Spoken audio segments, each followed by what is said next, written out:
Hello class, this is Dr. Brown. I have a slide presentation that will explain Tpack. Tpack is very important because you'll design a lesson for your classroom that follows the recommendations that are presented through Tpack.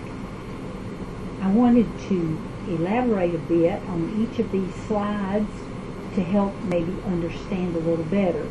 You want to do a good job with this because the Tpack lesson will be the evidence for your task stream portfolio.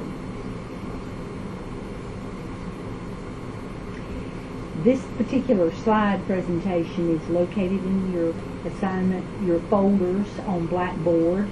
This is in the June session, and so you can open this slide presentation and look at it more closely, read it again, look at the links that are embedded in the slides, and I think this will help you be successful in preparing your Tpack lesson.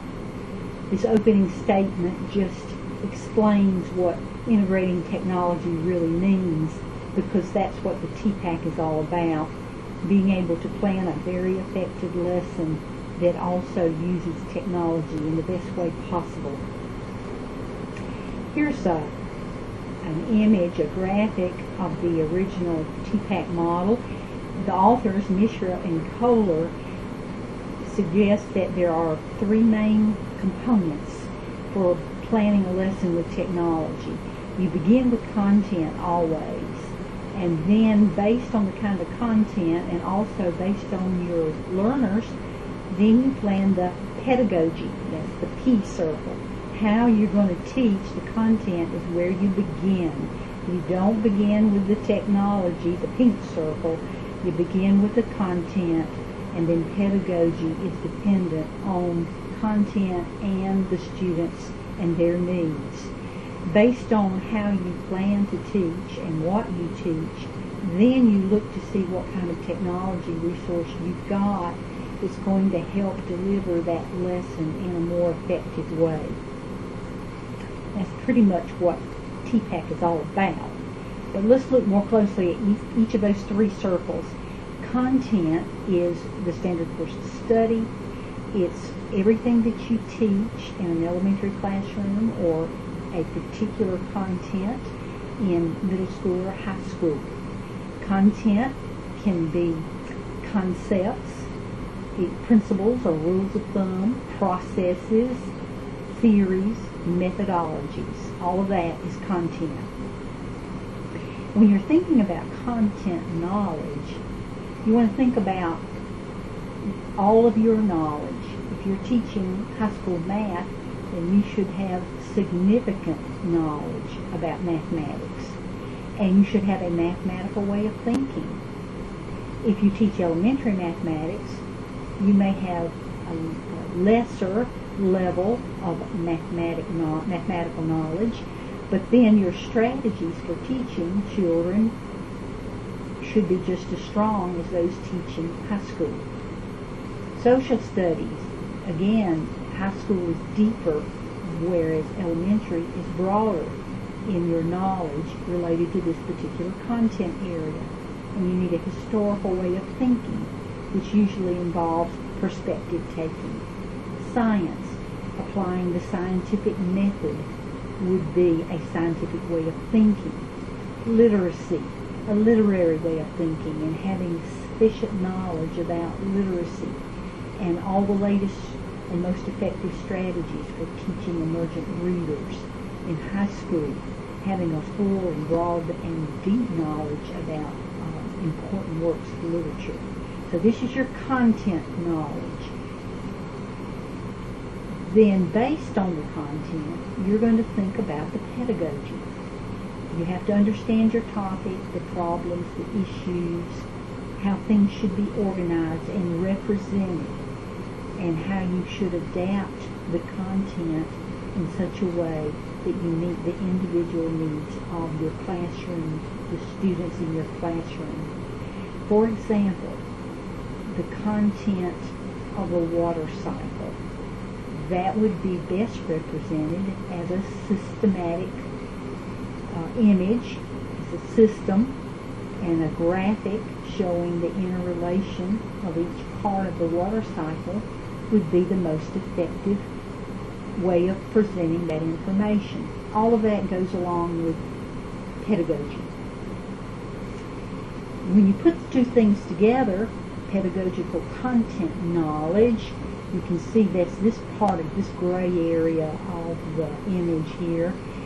Where they overlap is how the content affects how you teach.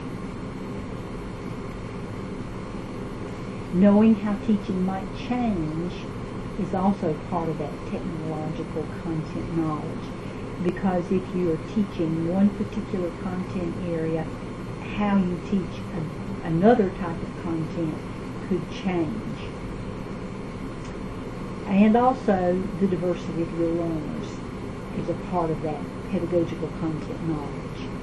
And the availability of tools, what you have or you don't have, can impact how you make decisions for how you'll teach a particular content. Pedagogical knowledge might include such things as how to plan for collaborative group processes. We'll be doing a lot of that in 4001. Inquiry learning, used to investigate the history of North Carolina. Inquiry learning is a very good strategy, but it takes a lot of advanced planning, and students need to be self-directed learners very often for inquiry-based learning. The web quest is a type of inquiry-based learning. Then modeling. In reading, for emergent readers, they should be able to read aloud fluently and with expression, stopping and starting at appropriate places, and often the best way to teach that is with modeling. So that's pedagogical content knowledge. And then a lecture. Sometimes it's best just to present a lecture and give your students base knowledge, but you need to think carefully whether they'll learn, for example, the water cycle better by viewing an animated cycle or listening to you explain it, what's going to be the best way. Here's some other things to think about pedagogical knowledge. Knowing how to assess your students. If you don't assess appropriately, then you really don't know the depth of their learning or the level of their skill achievement. Knowing how to assess is important as far as pedagogical knowledge. Knowing how to adapt your teaching based on what students currently understand. Prior knowledge, of course, is very important in planning pedagogical knowledge. How do you adapt to the different learners as far as your teaching style? Knowing how to assess students in multiple ways is important, because sometimes students can demonstrate understanding in one way but not as well in another way. I can use a wide range of teaching aspirations in my classroom. Being skilled with a lot of different strategies and methods and best practices, that's going to really serve you well in your classroom. And of course, you acquire these over time.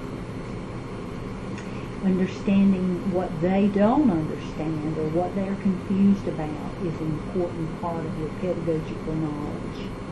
And knowing how to adapt and maintain classroom management, that certainly undergirds it all.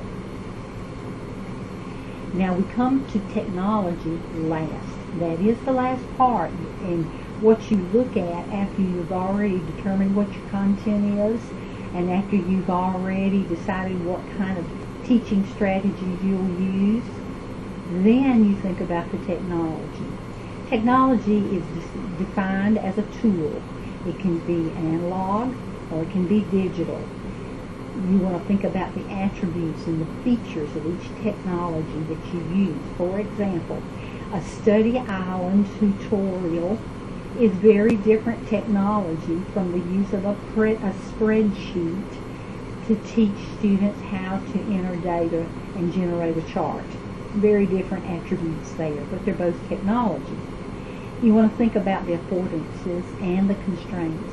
What will a particular technology do to help the student learn better? What kinds of constraints will that technology cause in my classroom? I think of a very important constraint would be if you use, like, for example, an Edmodo social networking site. Some students at home do not have access to internet, and that would certainly be a constraint. You need to think about the problems that technology could solve, but also the problems that could be created by using a particular kind of technology. And you want to think about how technology can be repurposed. For example, I'm thinking about PowerPoint slides are pretty typical all over North Carolina. Most schools have access to PowerPoint, but that could be repurposed into a very dynamic electronic presentation using something like Prezi. The technological knowledge, the things that you would think about is how I know how to solve my own technical problems. I can learn technology easily. I can keep up with what's important with new technologies. Now, you may not be familiar or skillful in all the technology tools. I am not. It changes too rapidly. But a teacher does need to keep current with the tools that are available. And so becoming skillful, at least one or two useful tools is going to be important, and keeping current, going to staff developments where you can learn the new tools that are available. The three together, technological, pedagogical, and content knowledge, make up Tpack. And these will undergird how you plan your Tpack lesson for your final project for 4001 and as evidence for your task stream portfolio. Let's look a little more closely at some technology. For example, knowing search engines and how to locate resources to answer a research question, knowing how to evaluate different resources online. We'll look at that in 4001. Another type of technology that is useful is use of blogs, either for you to read for your own professional knowledge, or a use of a blog with students so that they can write for a genuine, an authentic audience. Then there are so many visualization tools that could be used. Glogster posters, one. Generating a chart with a spreadsheet is another. These can reach some children who may never be, that you might never reach through simply reading and completing worksheets. Podcast is another one. This is for audio type of content delivery. Here's a great site that has great speeches and history on your podcast, and it's very easy to use. The only constraint would be you might have to ask that if this website is restricted at your school system, you would turn in a request and say, I'm going to use this in a history lesson, and usually there's not a problem.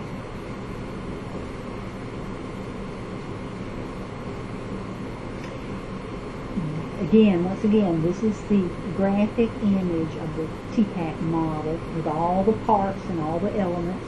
And you can see how they overlap right here in the center, how everything overlaps.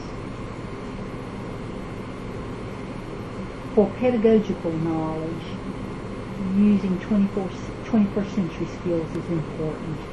And the p21.org website talks in detail about critical and creative thinking. ICT, information, communication, and technology skills, information literacy. For the content knowledge, all content plugs in here. And for the technological knowledge, is any available tool that supports both content and pedagogy, with an emphasis on those 21st century tools, for example, Web 2.0. Let's bring it all together. for 21st century skills and ways of thinking. In a nutshell, from that p21.org website, you'll see the following in this column right here, this far left column. You'll see what's emphasized: problem solving, creative or critical thinking, interpersonal collaborative thinking, and then there's some others here, of course: global learning, civic mindedness, health mindedness, being environmentally conscious. These are the 21st century ways of thinking. Then your content, like for example from the 5th grade, or this is 4th grade, fourth grade here, students are to evaluate the effectiveness of civil rights and social movements throughout the United States that reflect the struggle for equality and constitutional rights of all citizens. Well, for the pedagogy, a good way to do that would be perspective taking, comparing how a slave owner might view slavery with the perspective of a slave, or comparing a slave child with a child from a slave owner's family. Looking at these perspectives, well, you say, how could I possibly get the information for that? Well, there are many resources that you can use, and if you were going to do critical and creative thinking, and if you were going to use perspective taking in your pedagogy, then you might look at resources like this. This is Documenting the American South, and this is primary source documents from many time periods, but much of them is, see, here's two men giving their perspective on slavery. And then here is another resource where students would be able to, here is Life of a Slave Girl, and she reports on, this is a true perspective given by a real life person. And then compare this to slaves in other lands. And this could be done through the International Children's Digital Library, where there are many, many books in different languages on many topics. And these are e-books that students could use. You would want to pick them out in advance to give children ideas of what it means to be a slave in other countries. Then Documenting the American South, we looked at that. This North Carolina Digital History link is another one. That one's located in Joyner Library. So you have several online resources that provide primary source documents in digital format. And then after the student has, you might give them a think sheet to take notes with. You might have small groups work together to answer some specific questions from these primary source documents. Then, all together, individually or as a group, they could create an e-scrapbook. This is very motivational for students, where they would write a report from the perspective of a particular person. They would write it as if it were their own diary. And then using an e-scrapbook, they can insert images and even videos. So these are very motivational for students to use. So this is how you bring it all together. Notice I started with content, then I thought about the best ways of teaching this content, and then I selected the technology that would afford an effective learning outcome for students.